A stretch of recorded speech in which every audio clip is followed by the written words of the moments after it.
Hello, everyone, and good afternoon. Welcome to our online lecture, Beat the Sweet, a Diabetes Management Lecture.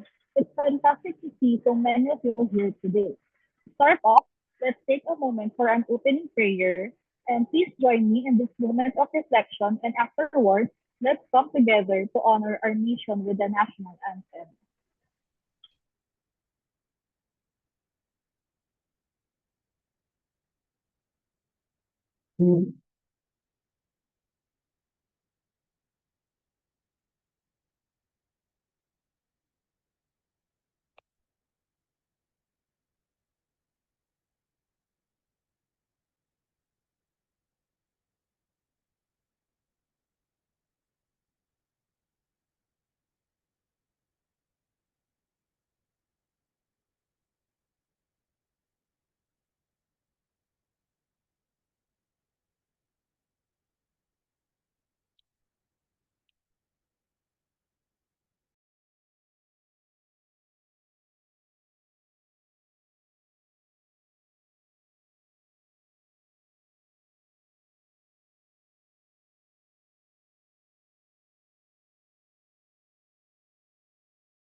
Now, I'm excited to introduce someone who always brings insight and inspiration to us.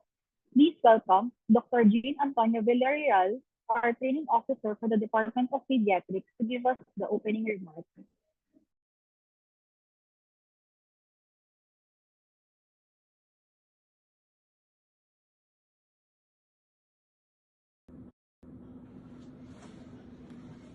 Quirino Memorial Medical Center, Department of Pediatrics, EHQUIP Series Lecture about Diabetes Management Lecture. Thank you for all your participation in our discussion, most especially to Dr. Natino, our lecturer, and Dr. K.M. Abeleda, our moderator. Remember, effective diabetic care requires a holistic approach. Each of you plays a vital role in supporting those living with diabetes. Let's continue to share the knowledge and encourage healthy habits. Thank you.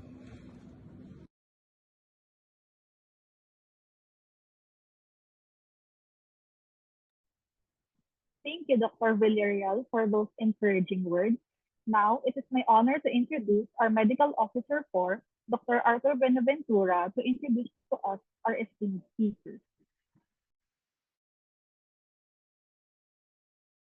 Good afternoon, everyone.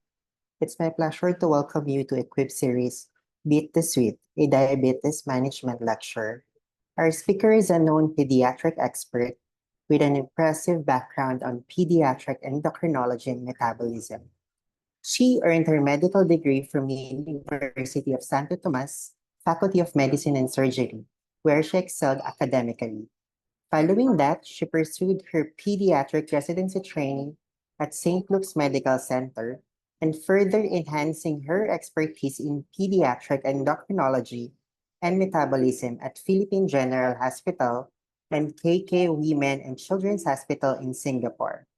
This strong foundation has paved the way for Dr. Natino to become a thought leader in this field.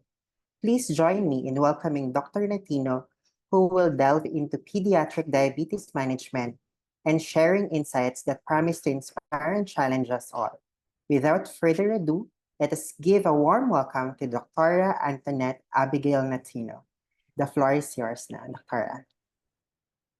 Thank you, Dr. Benaventura, Dr. Villarreal.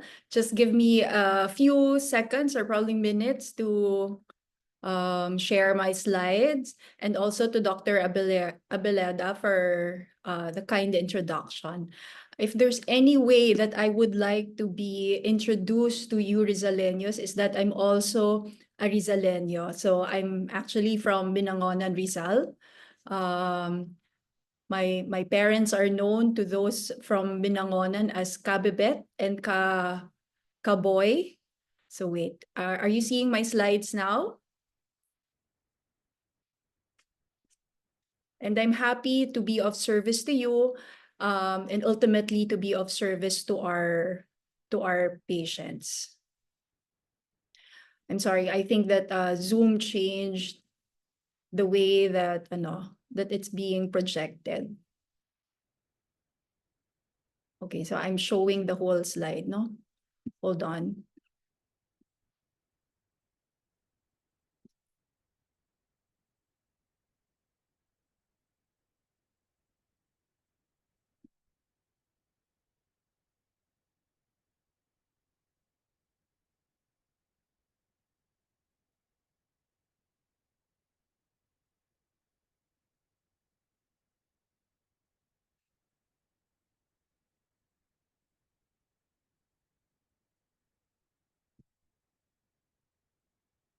Is that better?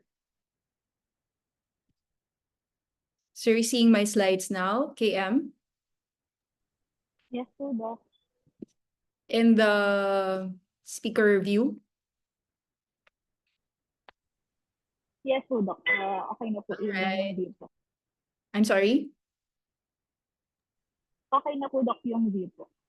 All right, thank you, and I hope you can hear me well. So good afternoon again, everyone. This afternoon, I'll be discussing the many phases of diabetes mellitus in children and adolescents. So it's not just a focus on the sweets, but most especially on how we will be able to identify as healthcare workers, even as family members to our relatives, diabetes in children, because the picture of diabetes in children is different to the picture of diabetes in adults. And it is very important for us to be able to identify, to catch this very early on among our patients. And you will learn this as we go along our discussion this afternoon.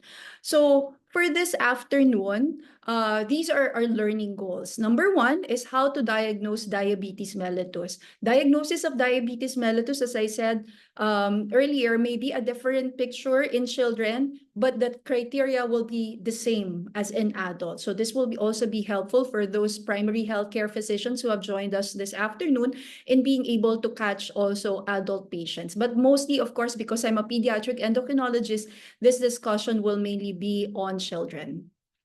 And the way after that, I will be discussing different cases or the many phases of diabetes mellitus in children.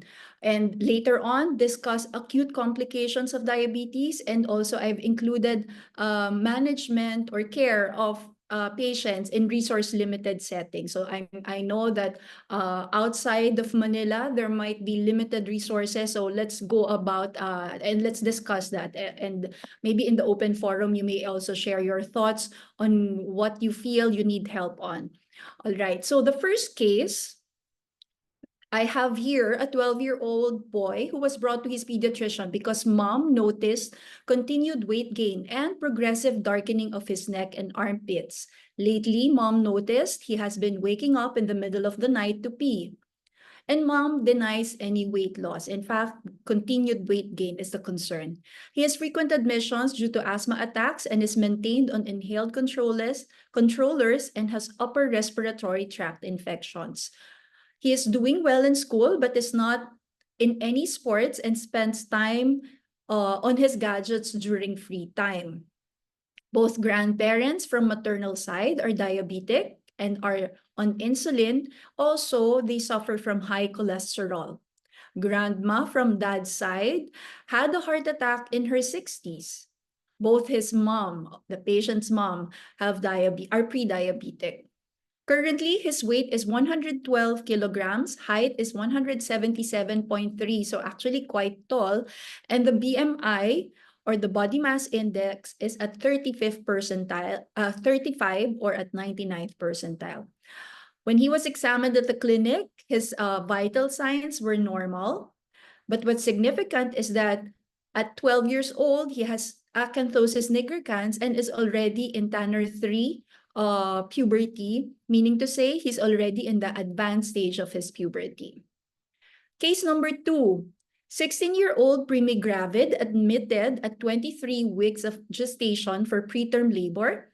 Patient was screened by her OB at 17 weeks age of gestation, and fasting blood sugar was noted to be 96 milligrams per deciliter. She was advised diet modification. However, now at 23 weeks of age of gestation, she had to be admitted. She has a family history of diabetes, father with diabetes at 45, maternal grandfather had diabetes at 60 years old. Her pre-pregnancy nutritional status falls under overweight. At the wards, while they were monitoring her for the progress of labor, she was noted to have CBG or capillary blood glucose to be at the range of 119 to postprandial 132 milligrams per deciliter. Preprandial was 98, postprandial 130 at times. This is the third case that I will be discussing this afternoon. A 4-year-old girl was brought to the ER due to fast breathing. 1 month prior to admission, brought to Pedia because of weight loss. She was diagnosed with primary tuberculosis and was referred to the DOT Center for anti-COX treatment and was also given an appetite stimulant, Mosegor. 1 week prior to admission, she had decreased activity, abdominal pain, occasional vomiting,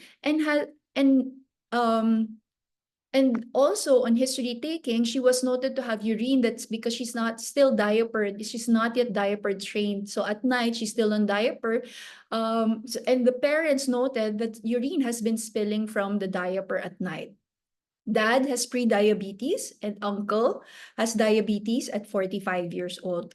At the ER, her Glasgow Coma scale was 5. So this is low. Her blood pressure was 90/60. She was tachycardic at 170 per minute. Her respiratory rate was also increased at 45 per minute. O2 saturation was normal, but the capillary blood glucose was 345. So those are the cases that I'm sure one of them or maybe all of them you have seen at one point in your career, in your medical career. And these are the ones that I will be discussing. But let's leave those cases for now. Okay, so what is diabetes and where does the term come from? Diabetes is actually a Greek term that means siphon, to pass through. And that is from the observation of the Greeks that those diabetic patients of olden days, they noted that they always urinate. So it's actually frequent urination. It's like water coming out from a siphon quickly. Mellitus, on the other hand, is from a Greek term that means honey. So it's pleasant tasting like honey because remember in olden times they actually taste body fluids because they didn't have the benefit of laboratory testing. So either taste it or they would smell it. So it had a pleasant tasting taste like honey. So Honey was then, diabetes mellitus was then coined to these individuals who had frequent urination and had sweet urine. This is as opposed to diabetes insipidus, wherein insipidus, they just urinate, but it's not due to high sugar in the urine. So normally, this is that's actually an accurate description of the condition of diabetes mellitus, even though they didn't have the benefit of laboratory testing before. So what happens in healthy individuals is that a molecule of sugar has to pair with insulin. So we all know that insulin comes from the pancreas, specifically from the beta cell. So these insulin molecules need to pair with glucose, because in order for our muscles to be able to use glucose, the insulin acts as a key. So it opens. And we also know that our muscles require glucose as a source of energy. Even if we, and I always tell this to our patients, especially those parents or also who would ask, so Doctora, okay lang po ba ketogenic diet, meaning high fat and low carb or no carb at all? Well, our muscles, our body cannot utilize fat or protein. It still needs to be converted to glucose before our muscles can use it. And glucose, except in the brain, needs insulin to facilitate its entry to to muscle cells. Okay, so before it can be utilized, it needs insulin. So what happens when there is absolute deficiency of insulin, as in type 1 diabetes, or relative deficiency of insulin, as in the case of type 2 diabetes? Glucose in blood increases and surpasses the renal threshold. So it effectively acts as an osmotic diuretic. Thus, the kidneys now behave like a siphon, letting through large volumes of glucose along with water. So now you have glucose just floating, okay, literally in the blood. And these events explain the classic symptoms of diabetes mellitus, such as polyuria, frequent urination, and to compensate for volume loss and increase serum osmolality, patients would often drink laging uhaw. The patient is also always thirsty. And despite the high serum glucose, they are unable to utilize the source of energy, and thus the body feels hungry. So polyphagia, they're always eating. However, as I mentioned, even if even if their body converts stored fat into glucose, it doesn't get utilized, and therefore there will be weight loss also. Okay, so even if they increase their intake, so parents would often say, Dok, kain po ng kain, pero hindi naman po tumataba. So that can be one manifestation.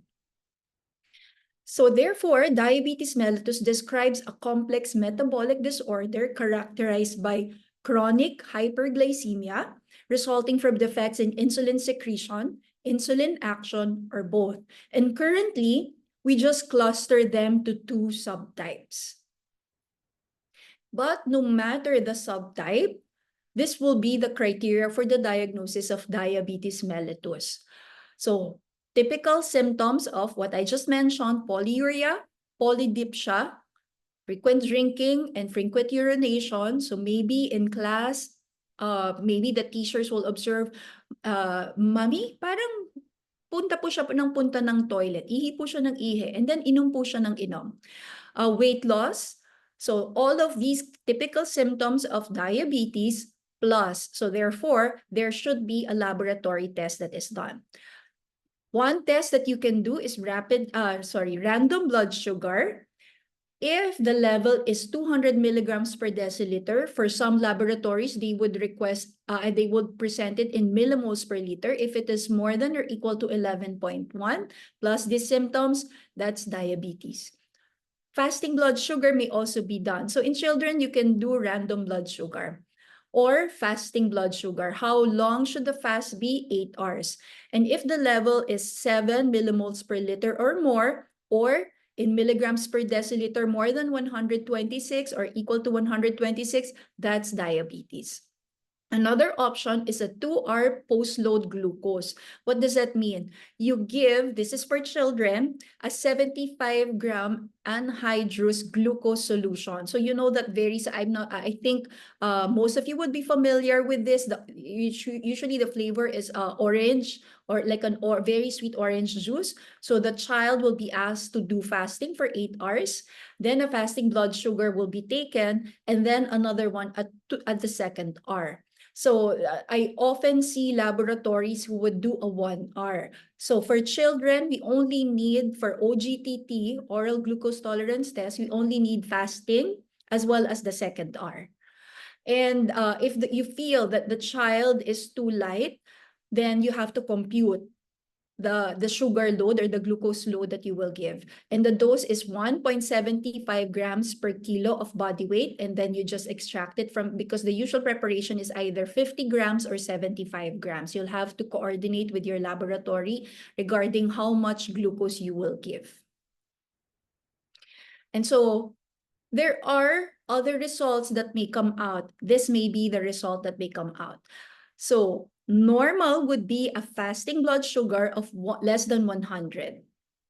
If it is more than 100 but less than 126, you call it impaired fasting, not yet diabetic.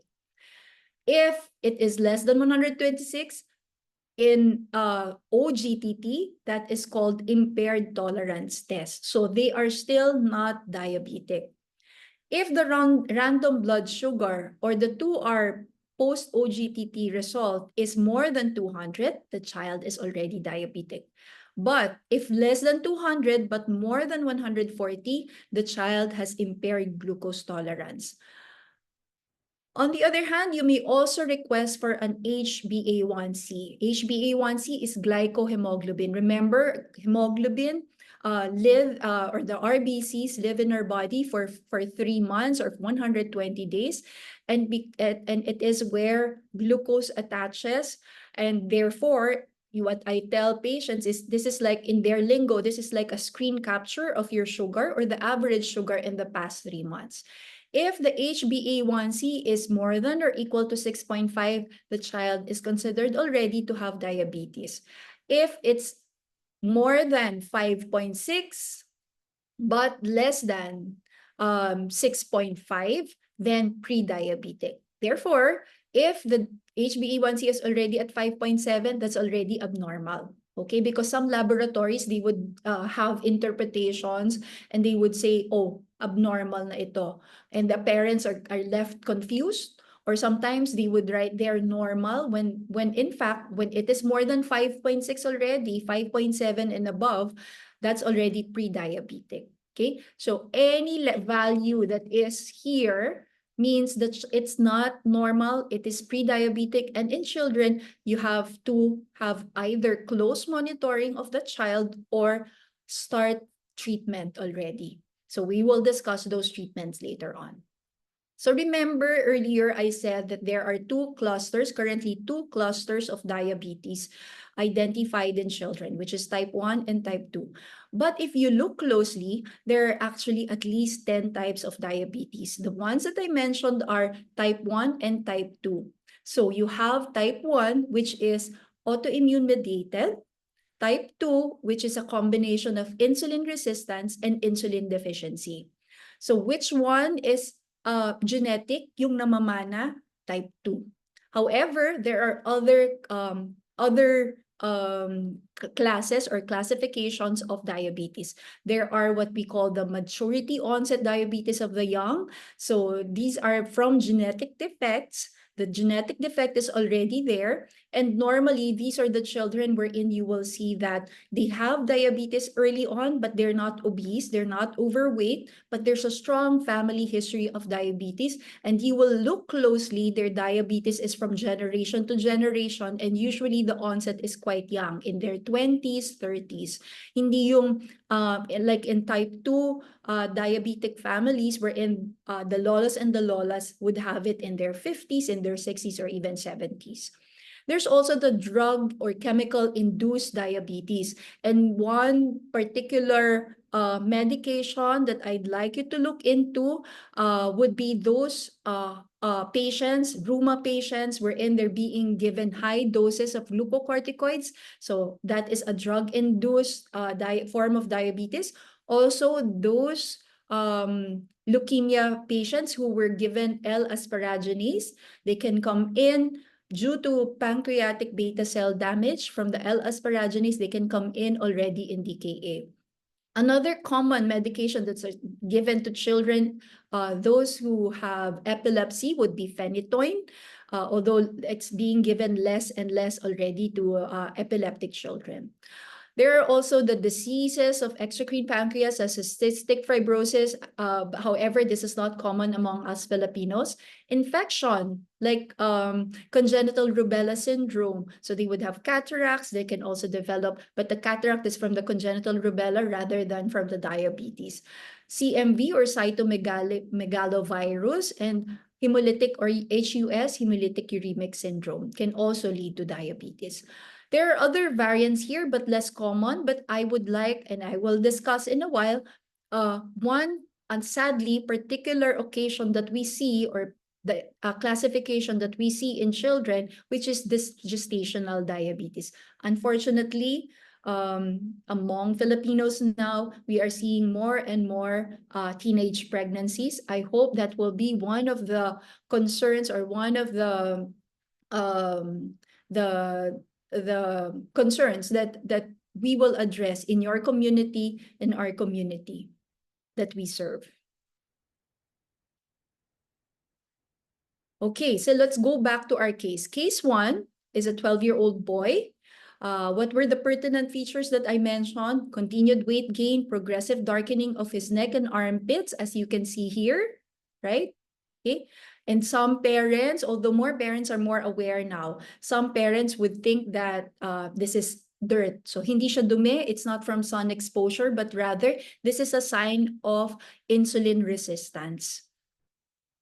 And often parents would say, Dok, o nga po, nung tumaba po siya, dyan po naging lalong umitim. Or nung nagbinata po siya, dyan po lalo umitim. Why? Because during puberty, the puberty hormones such as testosterone and estrogen in females, testosterone in males, are what we call diabetogenic hormones. Why? Because they promote insulin resistance. And therefore, if you have a child who is like this, and frankly, a lot of our patients, a lot of Filipino children are already this way, sedentary. So what do I want to highlight here? They're in their gadgets, seated with high sucrose or fructose drinks, and without any sports or exercise. And this was also exacerbated during the pandemic with online learning, with online activities rather than being out and under the sun. You know, as I said, I grew up in Binangonan. When I was a child, I would play outside, but rarely do we see children playing outside now. So what is the pathogenesis of type 2 diabetes? That patient that I just showed at 12 years old was diagnosed with diabetes. So that means he satisfied the criteria that I showed you earlier. Regardless of the kind of diabetes, that will be the criteria that we will follow. So the key feature in type 2 diabetes in children is that there is increasing insulin resistance. And the thing with insulin resistance in children is the beta cell damage is more progressive and also exponential as compared to adults. And that's also why you would rarely see adults with darkening here because the resistance is not so strong in adults. But in children, it is.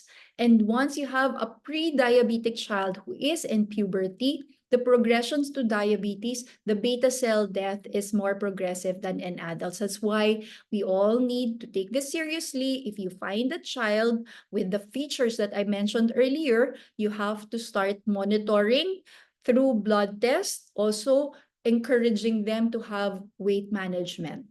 Okay, so in type 2 diabetes, there's relative impairment in insulin secretion due to beta cell dysfunction, either as inborn genetic defect or acquired from glucose toxicity, lipotoxicity, or other mechanisms. So it's a combination of different hits on a child's body, genetic, meaning to say strong family history, either both parents or uncles and grandparents. There's the physiologic component, meaning the obesity or the overweight, and then there's the lifestyle factors. What are those lifestyle factors? Excess energy intake, insufficient physical activity, and increased sedentary behavior. So with sustained hyperglycemia leading to beta cell exhaustion, diabetes now develops. Of course, this is not immediate. So they will have, the first stage will be insulin resistance, and that you don't even have to do any laboratory. Once you find a child with darkening of the armpits, darkening of the neck, that is already acanthosis nigricans, that is already considered insulin resistance. If obese, that's already considered metabolic syndrome. And usually, patients who have type 2 diabetes would comprise or have what we call the metabolic syndrome. What does that entail? They can also have hypertension. They can have hyperlipidemia or increased cholesterol.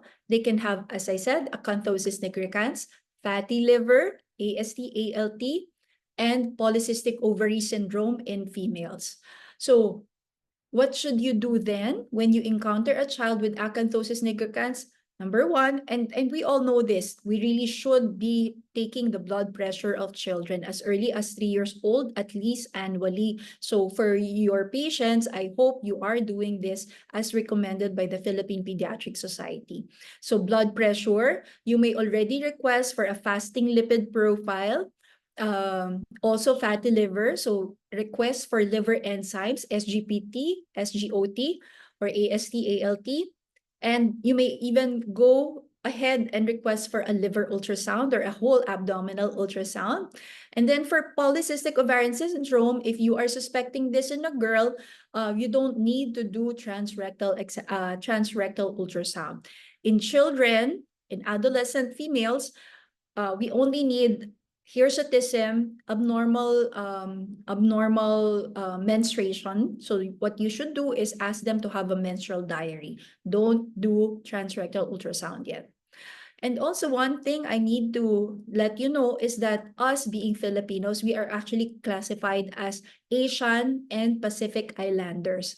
Our race, being Asian and Pacific Islanders, is already a risk factor for diabetes. Kaya ang daming Pilipino, ang daming bata ngayon with type 2 diabetes because we develop diabetes mellitus at a lower BMI score as compared to the Caucasians or the white individuals or the white race.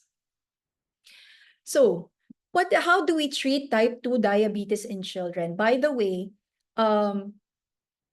when the child is still pre-diabetic, the child, it's still a reversible state. Reversible. That's what we have to tell our parents, the parents and the patient, so they will be encouraged. However, once a child is diagnosed to have type 2, and I emphasize this, they can only be controlled but not treated. What's the difference? That means beta cell, the population of beta cell has already been exhausted. So you can control it either with diet or medicine, but once type 2 already diabetic already. And so the mainstay of treatment of type 2 diabetes is really diet modification and exercise or sports. That's what I prefer, sports. Because it's hard to encourage, especially adolescents, to go to the gym or to go have an exercise. So it's best to have sports. So what are the specific advice that you can give your patients? Eliminate sugar-sweetened soft drinks and juices. So I'm very strict about this. What I tell my patients is that no colored drinks na lang, water na lang. Doc, milk. Kailangan niya ng milk, di ba, para tumangkad? No, because milk becomes lactose, it becomes glucose. It's also a form of sugar. You can just supplement with calcium and vitamin D if you want the child to receive calcium and vitamin D, but no need to give lots of milk. And more so, of course, the C2, the milk tea, coffee, definitely not. So any colored drinks, bawal. Reduce intake of foods made from refined simple sugars and high fructose corn syrup. So these are the juice. Limit intake of high-fat and/or calorie-dense food. Reduce intake of processed, prepackaged, and convenience foods. However, that's the problem nowadays, and I know that it's because we have busy parents also, sometimes both working, so it's very more convenient for them to just buy from the grocery those high fructose food. What's sad is nawala na yung meriendang Pilipino. Like for instance, suman. Suman is actually a good, highly dense calorie food that can be given. But of course, without the added sugar or the syrup. No? What do you see the baon of kids are? Lava cake, sky flake. So those are the things that you can immediately eliminate. Ideal diet for children is fruits and vegetables. Also, limit portion sizes, reduce meals eaten away from home. Another effect of the pandemic was the convenience of buying through delivery services. So increase vegetable intake and limited use of fruit as a substitute for high calorie and low nutrient food. So parents would always say, Doc, how about freshly squeezed orange juice? But before you can come up with a glass of orange juice, you may need about 2 to 3 glasses of sugar, and you are removing the fiber. So I prefer that you just give the orange, the whole orange to the child. They get full, and then they get the fiber also, and sugar doesn't spike. Also, change staple foods from enriched white rice and white flour to brown rice or whole grains. So with lower glycemic index to promote gradual absorption of glucose with meals. Because what we want to avoid are the high glycemic food that quickly increases their sugar and will also quickly increase insulin, promoting insulin resistance. So unfortunately, our data collection in the Philippines is not so good, but this is the data in total, adult and children, the type 2 diabetes in the Philippines. So there's a 7.5% prevalence of diabetes in adults, which is about a total of 4 million. That's quite a lot. And the burden really is the expense that our government and even each household would have to spend on the medications. Not to mention the complications of diabetes when medication or treatment is not being given. Okay, now you have now a child who has been proven to be diabetic. So what are the pharmacotherapies available for children? So very little actually. So start with, you may already start metformin, 500 milligrams once a day. Just remind your patients to take it after dinner so that you avoid the adverse effects.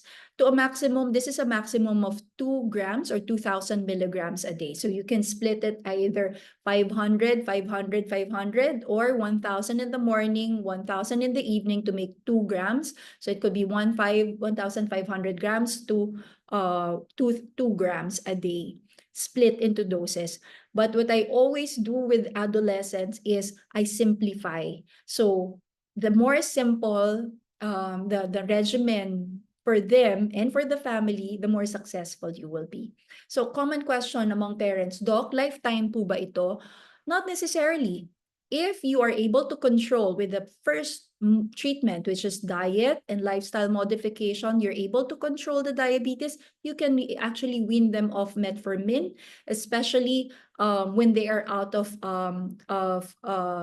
puberty already. They're already adults. Sometimes it settles down, provided they're disciplined with their diet and with their activity.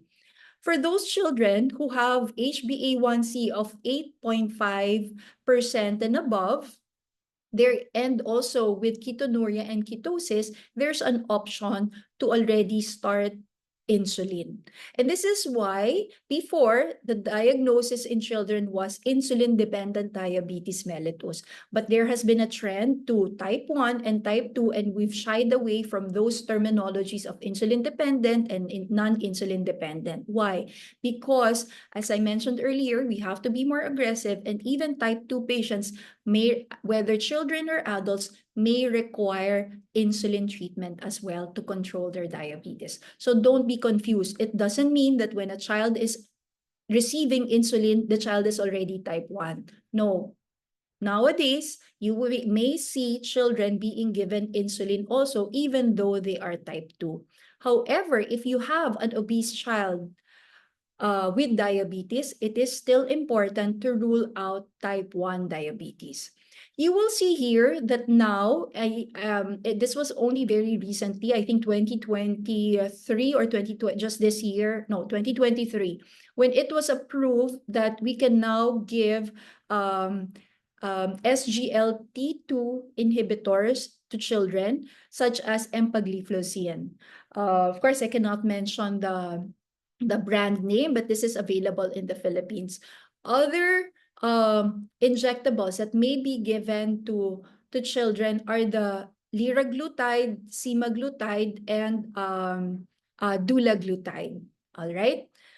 But I think we can just reserve this for the pediatric endocrinologist or the IM endocrinologist before giving this. So for our purpose this afternoon, treatment for type 2 diabetes in children can entail monotherapy with metformin, evaluation after 3 months. If still poorly controlled, you can increase the dose to up to 2 milligrams, 2,000 milligrams a day. If with ketonuria, ketosis, and HbA1c is already 8.5 and above, you may add on insulin.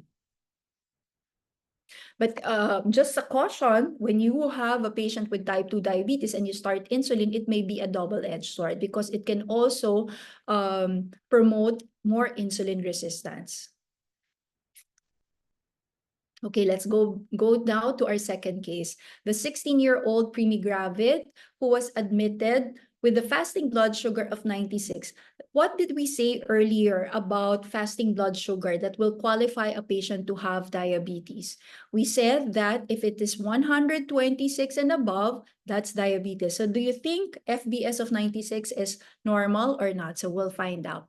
So she was advised by her obstetrician to have diet modification.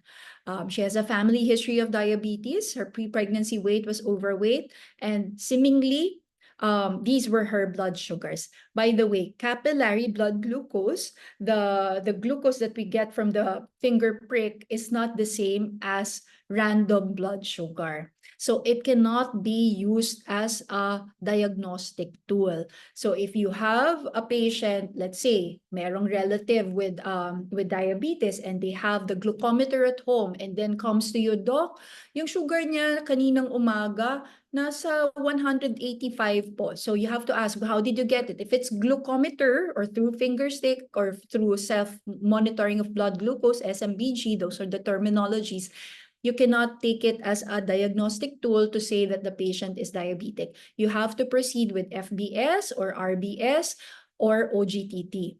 But for monitoring, it would suffice. Okay? So the patient actually already has gestational diabetes mellitus. This is because the recommended cutoff levels for pregnant women is as follows. So the American Diabetes Association, the cutoff for fasting blood glucose is 92, much lower. ACOG, or the American College of Obstetrics and Gynecology, if you give an OGTT, 95. For WHO, the cutoff is quite high, which is the same as non-pregnant individuals, 126. However, we have to stick to the guideline of POGS, or Philippine Obstetrics Gynecology Society. Why? This is because of what I mentioned earlier, that Filipinos, being Asian, being Pacific Islanders, are more prone or more at risk of developing diabetes mellitus. So we're actually stricter. So for women who are pregnant, regardless of the trimester, the cutoff for fasting blood sugar is 92. For second R, 140. Why so also? Because we don't want the infant, the fetus, to be exposed to higher levels, because even if there is no strong family history, once a child or a fetus is exposed to higher sugar levels, they are already programmed, they are already at risk of developing diabetes later in life. So our cutoff is actually lower than the American cutoff, or even the WHO cutoff. I hope that is clear. Go ahead and take a screen capture of these levels. Okay, so why is it that women may develop diabetes during pregnancy? Because pregnancy is a state of both enhanced beta cell function and insulin resistance, mediated primarily by the placental secretion of diabetogenic hormones, such as growth hormone, lactogen, prolactin, and corticotropin-releasing hormone. Now, if you look closely into this, pregnancy have diabetogenic hormones. What did I say about adolescents and puberty? They have diabetogenic hormones also. And sad to say, we have patients at 16. I think the youngest that I've seen in my hospital is 15 years old. So at the peak of their puberty, they're also getting pregnant and having these hormones there that are very active, that are promoting diabetes, coupled also with probably pre-pregnancy weight that is overweight or obese already, plus the family history. And so that's why in our country, the POGS recommends that that for the first contact of a pregnant woman, regardless of the age of gestation, should be screened at least with fasting blood sugar for gestational diabetes mellitus. Whether the pre-pregnancy weight was obese, overweight, or not, or normal, you have to screen at first contact or at first consultation. So just to give you an overview of how we are more at risk, you will see here that hyperglycemia in pregnancy is actually more prominent or more prevalent among the Southeast Asian nations where we belong. Okay, as compared to Africa, Europeans, okay, and the Western Pacific. So we have the highest rate. Also, coupled with this is the diet that we have. All right. So how do we treat gestational diabetes? Insulin. And you can also give monotherapy with metformin or insulin, but do not give metformin during the first trimester. So insulin in pregnant women is provided either as NPH or the isophane insulin or the long-acting detamir.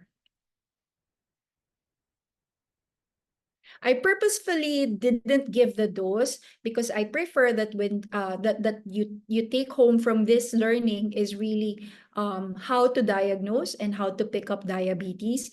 But for pregnant women, I think it would be best that you refer already to either an IM endocrinologist or an internist, or to a pediatric endocrinologist if you encounter such cases. Okay.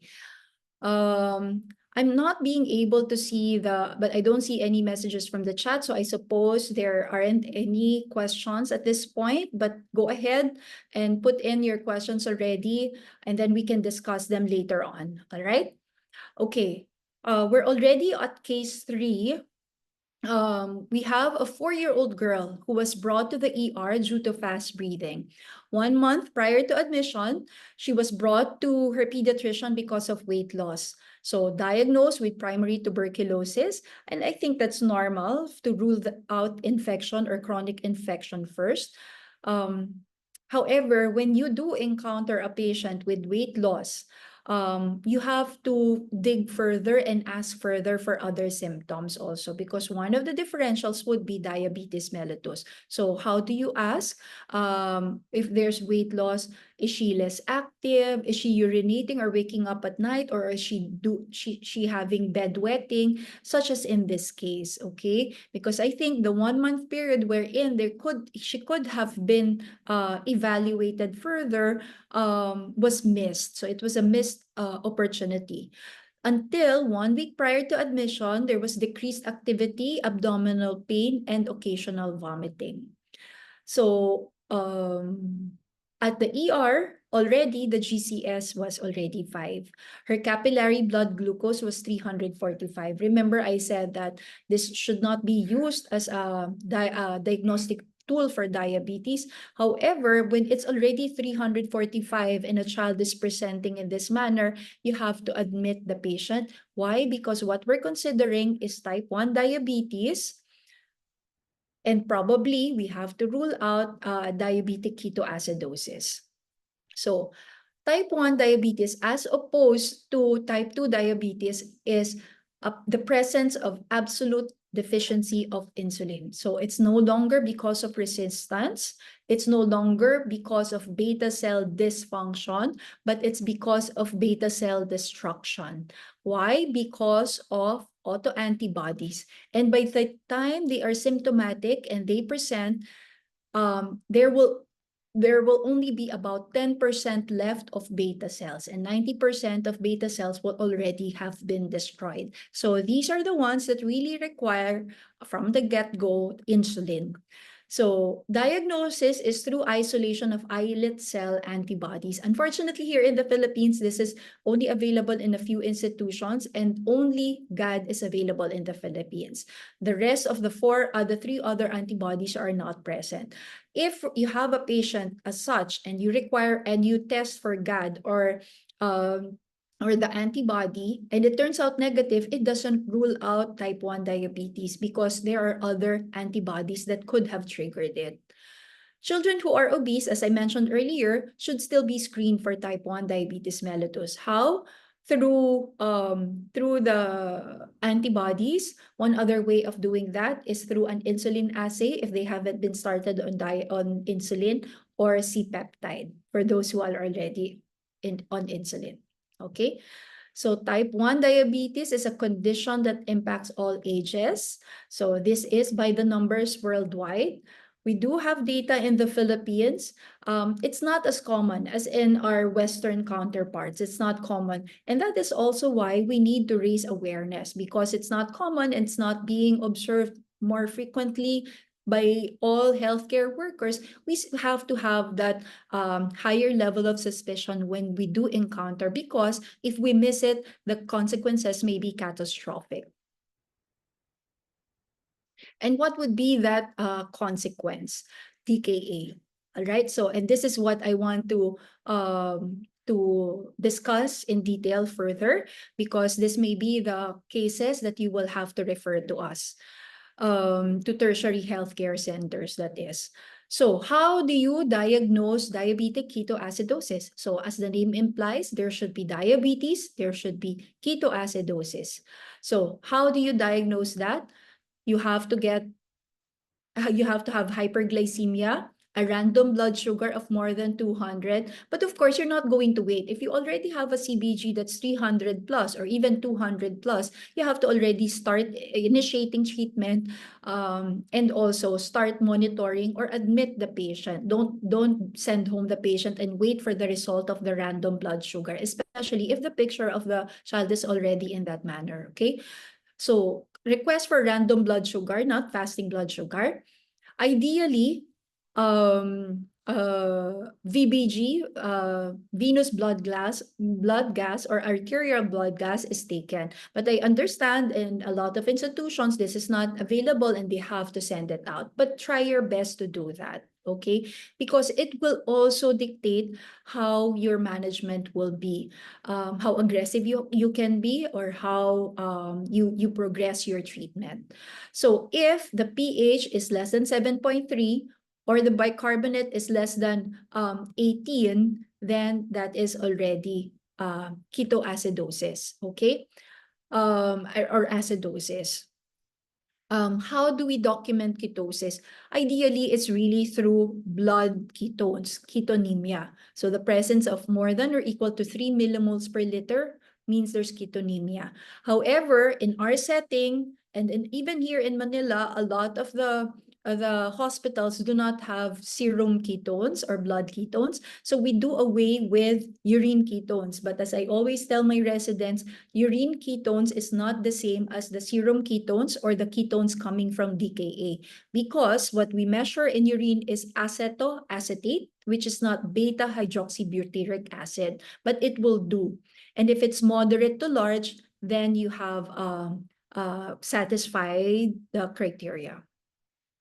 So what happens in DKA? By the way, not only type 1 patients can develop DKA. A child with type 2 diabetes who has HbA1c of 8.5 and above, and that's why it is advised earlier, as I mentioned, to start insulin already, they are also at risk of developing DKA. So that's why it says here, you may have absolute insulin deficiency, such as in type 1, or relative insulin deficiency, such as in type 2. What happens is counter-regulatory hormones come out. What are those? Glucagon, catecholamines, cortisol, and growth hormone. Their only function is to bring up sugar some more, because the body is unable to identify that there is no glucose, that there is a lot of glucose in the body. So because it's unable to go into the cells, it is able to go into our muscles, to our organs, because there is lack of insulin.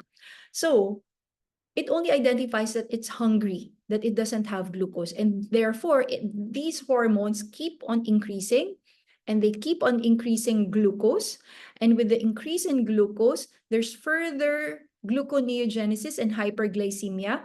With hyperglycemia, there's osmotic diuresis, and therefore there's glucosuria, so the child becomes dehydrated. Also, there's lipolysis. Free fatty acids to the liver increase, and acidosis takes place, as well as lactic acidosis. So this is ketoacidosis as well as lactic acidosis from dehydration. And aside from that, the liver also releases further degradation of glycogen stores to increase again hyperglycemia. So it becomes a vicious cycle that will only be stopped if we introduce insulin. And therefore, this is the picture of what DKA is. There's very little insulin, and there's more of the counter-regulatory hormones that are promoting further increase in the glucose. So diabetes mellitus is a state of hunger amidst a plenty. There's a lot of sugar, but the body is unable to identify that there's a lot of sugar due to the absence of insulin. And DKA is the complication of continued insulin deficiency, leading to exaggerated effects of counter-regulatory mechanisms. So when do you suspect DKA? So they would oftentimes come in the ER already with fast breathing. And on history, and especially during the COVID period, the COVID pandemic, we were all focused on respiratory infections. We were all focused on COVID, no? So when a child entered the ER, inisip agad, oh, this might be pneumonia. Okay. However, this should be one of the differentials, especially when you investigate and go further into the history. There are classic symptoms of DM, diabetes. There's nocturia, there's enuresis, recurrent abdominal pain. Okay, so, and sometimes this is mistaken as gastroenteritis or even appendicitis because of the recurrent abdominal pain. Yun pala, the abdominal pain is actually from the acidosis already, the building up of acidosis. There's lethargy, weakness, and in adolescents, you may also have recurrent pyogenic infections, or unusual to have children with candidal vaginitis or balanitis. So unusual infections in unusual sites, in short. And on physical examination, you may see them to be really dehydrated. They will be pale because they are acidotic. There's poor perfusion to the peripheries. There's decreased level of consciousness, such as in our case, she already was at GCS5. Respiratory distress and chest findings, normal. So it's clear breath sounds, and yet the child is tachypnic, which is actually Kussmaul's breathing already.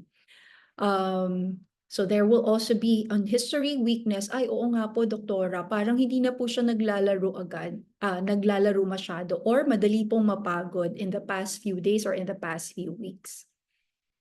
Red herrings are symptoms of respiratory distress, abdominal pain, or even shock. Sometimes they're mistaken to have meningitis, they're mistaken to have sepsis, and which is unfortunate because one of the things you shouldn't do in DKA is to intubate them. So I hope this plays. This will be an example of a patient with 10 years old, Kussmaul's breathing. and they hear his breathing. This is Kussmaul breathing. This is breathing that you see with diabetic ketoacidosis. He's a little bit altered. He's a little bit slow to wake up. So he's going to be pretty severe. He has some weight loss, and then he's been having some vomiting.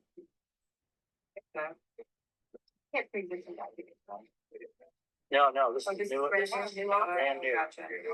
He's had no prior documentation for diagnosis of DKA or diabetes. So how do you differentiate fast breathing or tachypnea, simple tachypnea from Kussmaul's breathing? What do you observe there? The breathing is very deep on inspiratory effort, and then there's clear breath sounds. Unlike in simple tachypnea, they're just fast, shallow breathing. Here, there's fast, and they're really trying to bring in. Why? Because the body is trying to bring out carbon dioxide to compensate for the acidemia or the acidosis. So laboratory exams may show, as I mentioned, no signs of pneumonia, but sana you will do at least a urinalysis, which will show ketonuria plus glucosuria. If you have ketonuria only but no glucosuria, probably it's not diabetes. Probably it's just dehydration. But when you have glucosuria, it is always abnormal, and it needs to be investigated, needs to be observed and investigated further. And so what I always tell when you have critically ill patients coming into the ER, what I always tell our staff is consider point of care glucose as the 6th vital sign. So you have your heart rate, blood pressure, O2 sats, GCS. Consider doing CBG as part of your vital sign monitoring. All right, so respiratory rate, so it becomes the 6th vital sign. It's very cheap, and it's always available in institutions. So in the Philippines, although this may not be a good reflection, but at least we get to have an idea. We have 1,733 out of 5 million cases that were reported in the Philippine Pediatric Society. So it's about 7.9 per 1,000 children 0 to 14 years old have insulin dependent or the type 1 diabetes. In the US, it's 13 per 1,000. As I mentioned earlier, it's much less frequent in our country. So about less than double than in Caucasians, among Caucasians.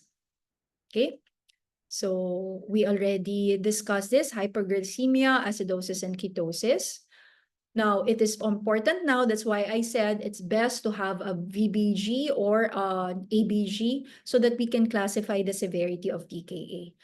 Mild, moderate, severe. Mild if less than 7.3, 7.2, or 7.1 correspondingly. So who are at risk of developing DKA? Those who are already diagnosed with type 1 diabetes and they omit insulin. Those with poor metabolic control, whether whether type 1 or type 2, if their HbA1c is 9. Those with gastroenteritis and with type 1 diabetes, with psychiatric or eating disorders, peripubertal, adolescent girls, those who have alcohol binge alcohol consumption and limited access to medical care.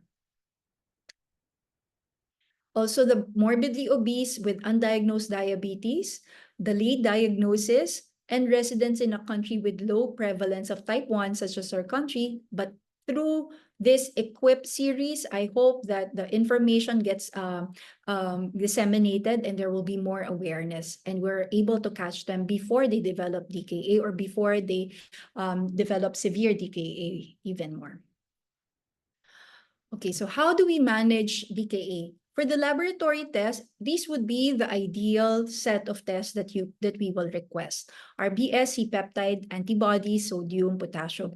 But if they are not available, at least an RBS, a sodium, potassium, urinalysis, and then ECG, that's always available, and CBC also.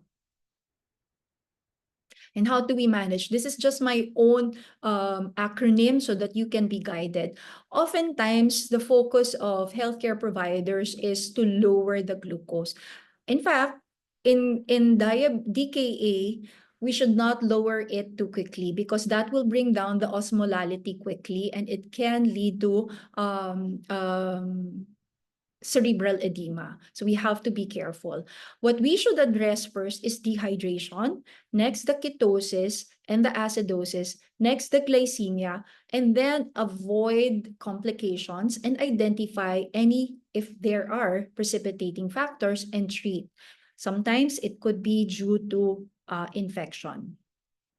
So fluid therapy in DKA is, on average, they have fluid deficit of about 7%. So we're supposed to restore circulating volume, replace sodium and water deficits, and improve glomerular filtration. So we have to protect the kidneys because they can develop as a complication acute kidney injury. So bolus, before the treatment, the management was to give it for 1 hour. Now it's 10 cc per kilo for about 30 minutes. Although personally, I'm still careful, especially when I encounter severe DKA. But the advice now is within 20 to 30 minutes. And if there is shock, there's presence of weak or impalpable peripheral pulses, hypotension, or oliguria.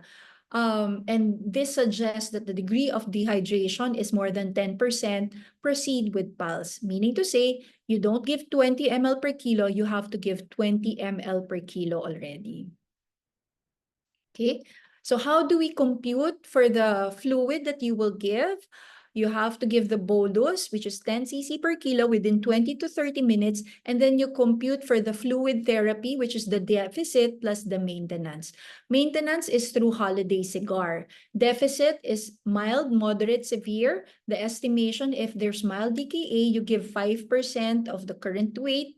Ideally, between 24 to 48 hours. I prefer to give it 24 hours because, and then I monitor the fluid balance of the child because, as I said, we have to protect the kidneys from developing AKI. 7% if you have moderate DKA, 10% if you have severe DKA. So this is deficit plus the maintenance. So for instance, you have the 50 kilogram adolescent with mild DKA.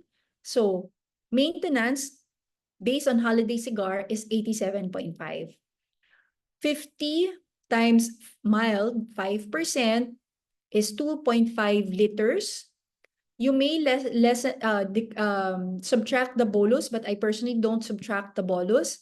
So that will amount to total 87.5 plus this 170 ml in 20 ml per hour to run for 24 hours. But very important for you to monitor the fluid balance of the patient. Okay. Another common question is, what do I use, plain saline or plain LRS?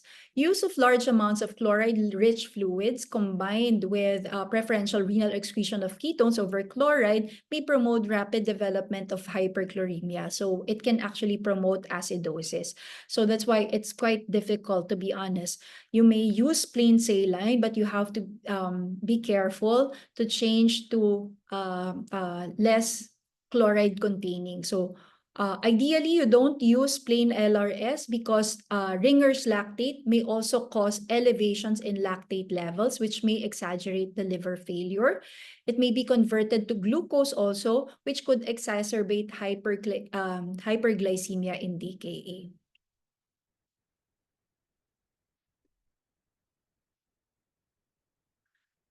All right. Someone's doodling on the slides. So, very important. Remember, I said, without initiation of insulin, there will be a vicious cycle. Glucose will continue to increase. So the initial step will be hydration, but immediately after, you already have to start insulin through IV infusion. Never IV bolus, never as a push. You start it 1 hour after fluids is initiated. And how do you start it? At a dose of 0.05 to 0.1 unit per kilo per hour. When do you opt for 0.05 or even lower at 0.03 when the patient is less than 5 years old? Also, do not forget to add potassium to the fluid. For as long as there's urine output, if you don't have a potassium level, it's delayed or it's not available in your institution, for as long as there's urine output, you may incorporate at least 20 mg of potassium chloride into 1 liter of fluids. Also, a helpful way of ruling out presence of hyperkalemia is to do ECG. Adjust the dextrosity or the glucose infusion rate of fluids first before the dose of the insulin. That is because one common mistake is because we shouldn't decrease glucose quickly. One common mistake is when there's a precipitous drop in CBG or the capillary blood glucose, you would stop insulin. Don't be tempted to do that. For as long as the patient is still in DKA, do not discontinue insulin. What you should do is increase the dextrosity. Okay, so you can go up to D10 in the peripheral line. Now, in resource-limited settings, you can't secure a line, there's no IV, you can actually start with subcutaneous insulin with a pH of 7 or more at 0.8 to 1 unit per kilo divided by 24 hours and divided by every 6 hours. So short acting every 4 hours, rapid acting every 2 hours, okay? At a dose of 0.15 unit per kilo per dose. Okay. As I mentioned and emphasized earlier, avoid intubation, because what we have recently found out is that it's not the rapid fluid hydration, it's not the rapid introduction of sodium or rapid drop of sodium, but rather the rapid increase in carbon dioxide that leads to cerebral edema. I don't know if you're seeing this, but someone's doodling on the screen. Please check that you are not doing so.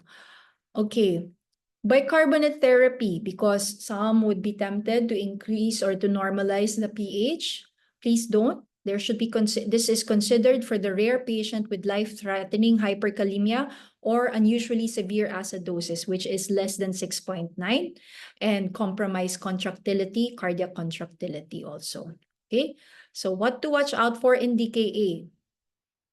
Early vital signs, GCS, early CBG or capillary blood glucose monitoring, early INO, fluid balance. So if you're going to transport a patient from either Rizal to Manila or to other institutions, I hope this will be available in the ambulance, that the family will be accompanied by a healthcare provider and who will monitor the CBG, the vital signs also, right?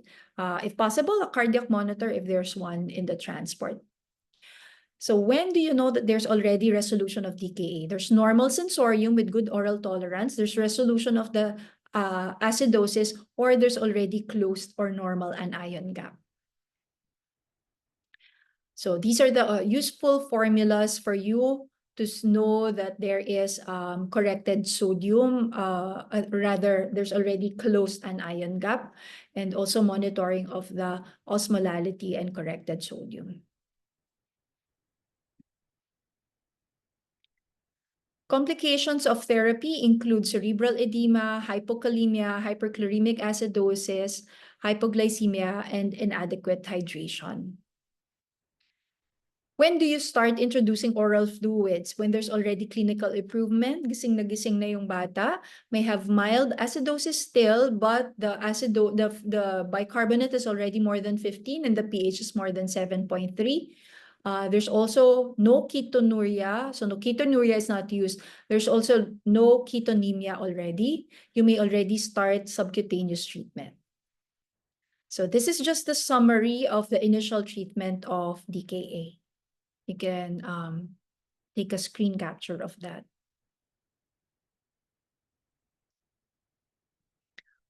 Okay, so learning points in the management of DKA. Consider DKA in a child presenting with abdominal pain, respiratory distress, altered level of consciousness.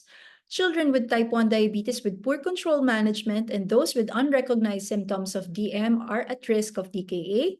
You should start treatment with hydration, followed by IV insulin, sub-Q insulin only if there's only mild to moderate DKA, and then monitor clinically and biochemically to identify complications of DKA diabetes ketoacidosis. So this is a guideline for those resource-limited settings, specifically for type 1 patients, but you may apply also to type 2 patients, children who are on insulin. Because we know that this is a very burdensome illness to the family. So the choice of insulin, of course, comprehensive is to have a long-acting, very stable basal insulin and a rapid-acting analog insulin. But for our patients, we often have to give isophane insulin and regular insulin. So that's minimum care. Number of times wherein it should be given, optimum, of course, is one long-acting, and then every meal, every snack, either through insulin pump or through subcutaneous treatment, it's being given every meal or to correct also. However, some of our patients may just be able to afford regular insulin before each meal and one isophane at bedtime. Another option is regular insulin plus isophane before breakfast and dinner. So ito yung 70-30, but it's really not ideal for children, not ideal for type 1 patients.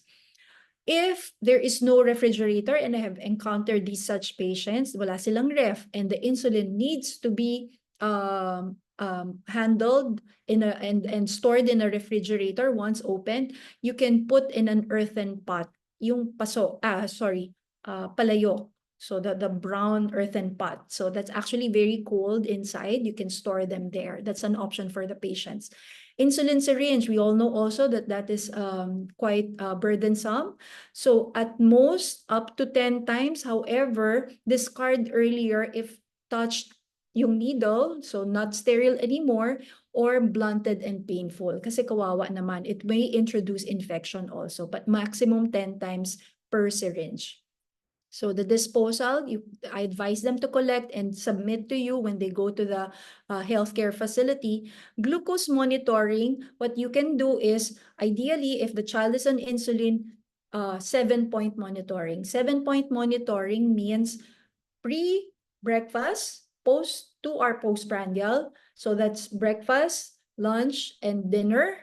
So that's 6, and then at bedtime. However, that is quite expensive. They can run about 30,000 from the strips of the glucose strips alone. So what you can do is at least 2 to 3 times a week, they will have those CBG monitorings, 7-point, or they can have pre-meals lang when they, and then put it on a diary and report to you. Screening is every visit, ideally every 3 months, height, blood pressure, clinical exam, or visual examination for any sensory changes annually. So these are my resources. You can take a picture, you can read further. For children, whether Filipino children or Caucasians, we really follow the ISPAD guidelines, or the International Society of Pediatric and Adolescent Diabetes. So it's a compendium of a lot of clinical scenarios, type 1, type 2, the genetic. It just doesn't have GDM. So we follow the POGS guideline for that. Also, but I'm not so so sure if this is available online, but basically I gave you the guideline already on how to screen for them, right? So if that's my last slide. And if you have any questions, we either Dr. Abelardo, do we have any time for sharing or questions to entertain questions from our audience?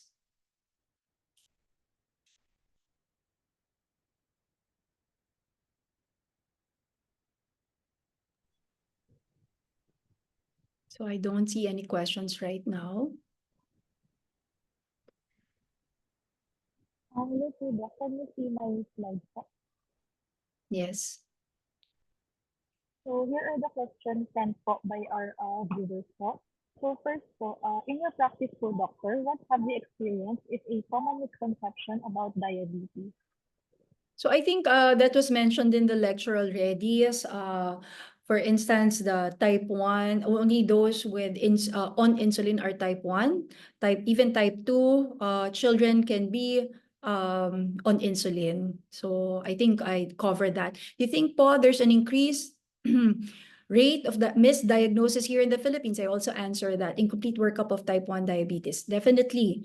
So that I also answered that in the lecture. Hi, doctor, is it true that only overweight patients can have diabetes? Also, no, also. That was included because the type 1 patients can have diabetes. And that's why it's important for you to monitor and ask those questions. Weight loss, not overweight, can have diabetes because it can be type 1. The gestational diabetes, they can also have diabetes, right? I mean, the pregnant women. Effective po ba yung mga stevia? And I suppose this is as part of the diet management. Short answer to that is no.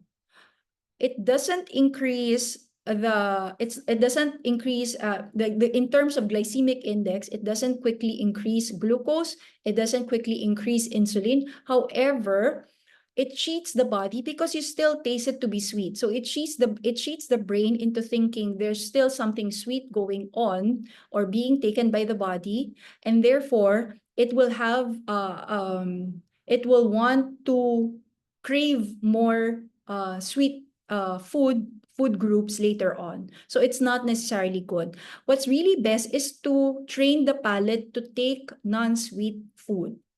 If you want to take stevia, yes, it will not increase sugar, but then again, it still promotes cravings for sugary food groups.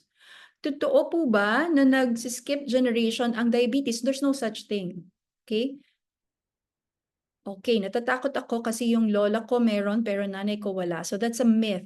Best is to monitor even before the symptoms appear. If you have a lola who has, if you have a parent who has, screen, especially if you are overweight or obese.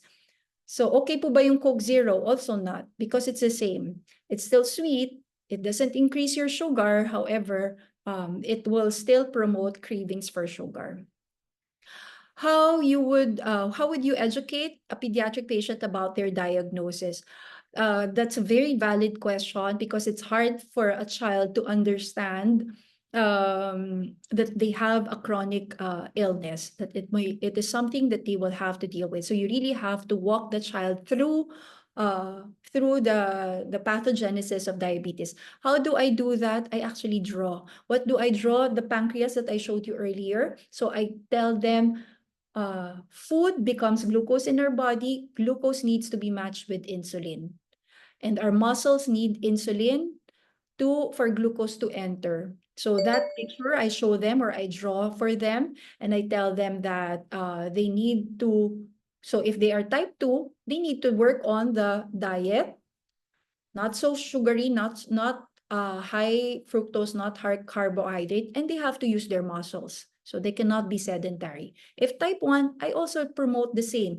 Good carbohydrate intake, also use of muscles, and then I will take care of the insulin, either through medication, oral medication for the type 2, or through insulin. Considering most of our patients as unstable or poor financial status, is it possible that you can clinically differentiate alone type 1 and type 2 without genetic testing and C-peptide? Well, if you have HbA1c So it should be physical appearance. If you have an obese child, no weight loss, like in our first case, then most likely that's type 1. And then you can start oral treatment. So the clinical features that I mentioned, clinically, but that is not ideal. So if they get controlled in 3 months' time, and this therefore requires frequent monitoring or frequent healthcare visits, they can do CBG monitorings. If they can control with diet and exercise without any pharmacologic intervention, most likely type 1. But type 2 patients, so you will be able to pick them up because they will have weight loss. They're not usually obese. Although I said that for the obese patients who seem to have type 2, it's still required that you do these blood tests. So to answer that question, clinically, if you have an obese patient, it may be hard to differentiate type 1 from type 2 without doing not really genetic testing, but rather C-peptide or the GAD antibodies, the antibodies. The screen is blinking, so I don't know. How can you encourage adolescent diabetes to do checkups since some of the child or adolescent come to their well, it has to be you as a healthcare physician, as a healthcare practitioner, being non-judgmental, because this is really a disease. Obesity on its own is a disease, and you have to be patient in educating them the possible consequences of being obese. More so, if they are already obese and diabetic or pre-diabetic, you have to be able to convince them. How do you do that? Through blood tests and also through counseling. Letting them know that this is already the effect of your obesity, these are the blood test results, and these are the consequences, and therefore you need to do something about it. And without being judgmental, because it's not always the child's fault. In my experience, I would encounter families who would come into the clinic, the child is obese, the child is already has pre-diabetes or metabolic syndrome, and there will be pointing fingers at the child, kasi Doc, nagtatago po ng pagkain, kasi po, lagi pong kumukuha ng, ng Coke sa ref, lagi pong kumukuha ng junk food. Then I would throw back the question to the family. Why in the first place are these easily available to your child? So it's a whole family dynamics that you have to address. It's not just the child's fault. Don't be judgmental against the child's behavior, because this is definitely something that the child learned from the family themselves. And more often than not, even the mom and the dad are also obese. So how can you tell the child? So I would tell parents, kung ano yung bawal sa kanya, bawal din sa whole family. So, but it's really constant counseling, constant education for the family. And the same then, if we are as healthcare workers, we should practice as we preach, what we preach, right? We cannot be doing weight management, diet management when we ourselves are also unhealthy and also obese or overweight. So we should practice what we preach. Any more questions, Dr. Abeleda? So for our last question po, Doc, okay lang po ba ang red rice po sa 5-year-old? Kasi po sa bahay, mixed na red and white rice po kinoconsume namin. What's the question? Is it okay to mix white rice and? Red rice po, Doc. Okay. Bakit? Why do you have to combine them? Okay, they actually have the same calories. The only advantage of red rice, brown rice, black rice is that they don't increase the carbohydrates quickly. So for those who are already pre-diabetic, and it may help, but in terms of weight management, they're the same in terms of calories. In fact, they're more dense. So carbohydrates is carbohydrates. It's just that the red rice. So why do you have to mix them? If it is cost, then you have to decide that I'll just stick with white rice. However, I'll stick to the amount that is ideal for me. And by the way, when you do weight management in children, I always tell them, kasi a lot of times it's the lolas and lolas who will tell me, kawawa naman, hindi na nabibigyan, kawawa naman, hindi na enjoy yung pagkabata, hindi nabibigyan, sige na, bigyan na ng candy or dagdagan kasi bakit di na diet. I always tell them, no, we're not putting them on a diet. We're putting them on the right diet. So if I may, probably what you can do is also, hold on, I'll be sharing KM. What is learn to have proper food portioning. So no matter how you mix red and brown rice, they will still be carbohydrate. They will still be carbohydrates. It's just that it doesn't.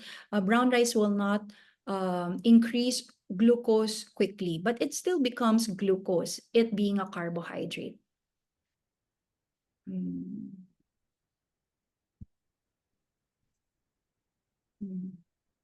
So this is how you can take a screen capture. So if you will notice here, what is the ideal pinggang Pinoy? And this is available online in the FNRI website or even a DOH website. So we've forgotten to go back to our Filipino diet. What has happened to our diet is that we have become westernized, fast food, right? Even the baons of kids, fast food, Jollibee. And I'm sorry to mention the brand, but yeah. So what do you notice here? The non-starchy carbs should be half of the plate, and only a fourth of the plate should be the starchy carbs, which includes rice, whether brown or red rice, and also potatoes. So that includes French fries, and lean protein should be provided. And what is in the picture? Fish, no? Not pork, not beef. And what I always tell my patients, to easily remember, ang pagkaing masustansya, walang paa. Bakit ano yon?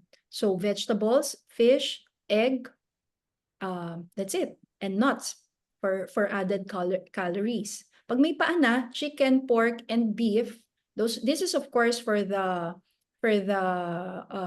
obese children or overweight or diabetic children. Pag may paa na, unhealthy na siya.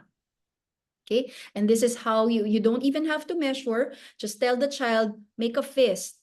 Yung rice mo, dapat ganyan lang kalaki. Yung rice mo, yung fist mo is different from the size of your mom or your dad's fist. If the child says, nakaka-consume po ako, mga 2 ganito po, that's too much already. Okay? Again, the milk. If the child is already overweight or obese, stop the milk. Okay? Because milk, our common misconception is that it is actually pampatangkad. When in fact, the purpose of milk for kids who are beyond 3 years old is as a source of calcium and vitamin D. Vitamin D you get from sun exposure. So let them play outside. Calcium, you get it from other sources such as fruits and vegetables. Any other question? So I don't see any in the I think that's all na po, Dr. for all the questions.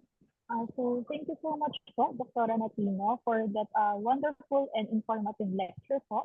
We have learned so much from you today.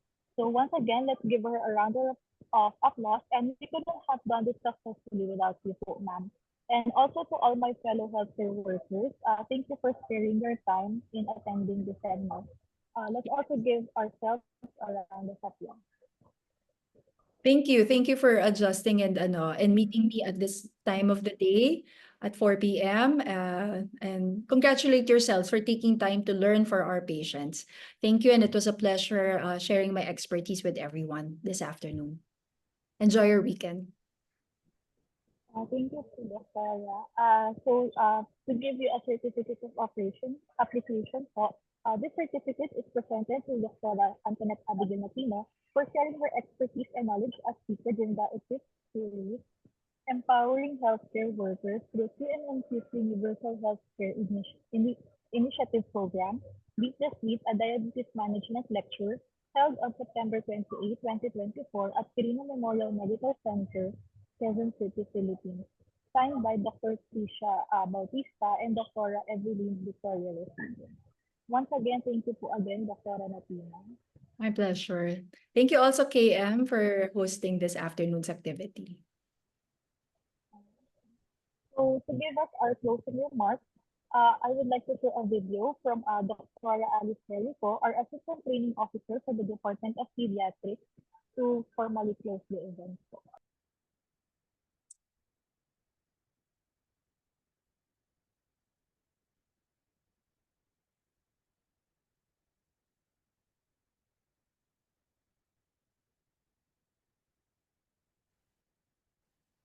On behalf of Quirino Memorial Medical Center and its Department of Pediatrics, I would like to extend our gratitude to our expert lecturer, Dr. Natino, to the organizers of the EHQUIP series, and of course, each of you participants who joined us today online to embark on a journey of learning together.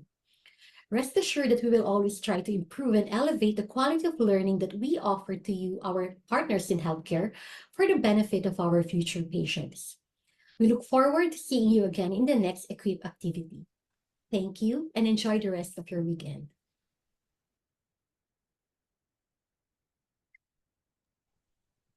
Well, I believe that's about everything, ladies and gentlemen. We have finally come to the end of our program. It has been a great day and a wonderful afternoon with all of you.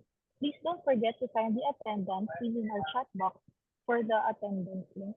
Thank you and have a nice weekend, everyone.